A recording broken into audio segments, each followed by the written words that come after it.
C'est un levier de décarbonation et c'est aussi un grand levier de préservation des ressources. C'est la valorisation la plus noble de la matière et c'est tellement important que c'est même pas un déchet. Donc c'est comment on anticipe déjà avant que la matière devienne déchet.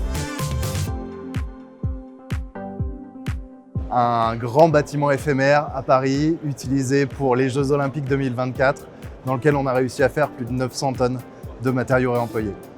Bagneux-Mathurin, un chantier en travaux en ce moment, on vise plus de 30 matériaux en réemploi, rérecyclage, réutilisation. Mon argument, ce serait que le réemploi, c'est un levier incontournable pour atteindre les seuils de l'ARE en 20. Et en plus de ça, c'est un levier économiquement intéressant. Pour le même prix, rajouter une valeur environnementale à vos projets. Il y a quand même un argument qui fait toujours mouche, ça veut dire qu'on commence à parler d'empreinte carbone, mais aussi d'empreinte matière, et de prendre conscience réellement de ce qu'on peut faire grâce au réemploi. C'est les chemins de câble. Les sanitaires, je vais un peu tricher, je vais dire les peintures, c'est plus du recyclé, mais ça marche aussi. Aujourd'hui, chemin de câble et sanitaire. Ah, le grand mythe de la massification. Ça va être de massifier les flux pour s'assurer de structurer des filières qui soient pérennes et qui puissent être soutenables aussi d'un point de vue économique. C'est de s'assurer que tous nos flux sortants d'opérations de réhabilitation aillent chez des fournisseurs de matériaux de réemploi pour leur donner la matière première pour nous fournir en réemploi.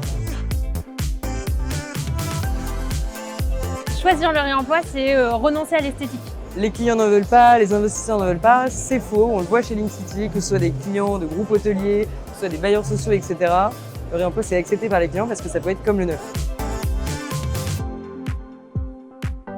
Parce que vraiment préserver notre ressource a un prix. En fait, il faut vraiment regarder le coût global et si on va vers des matériaux rares, en plus, généralement, la variante de réemploi, elle n'est pas forcément plus chère.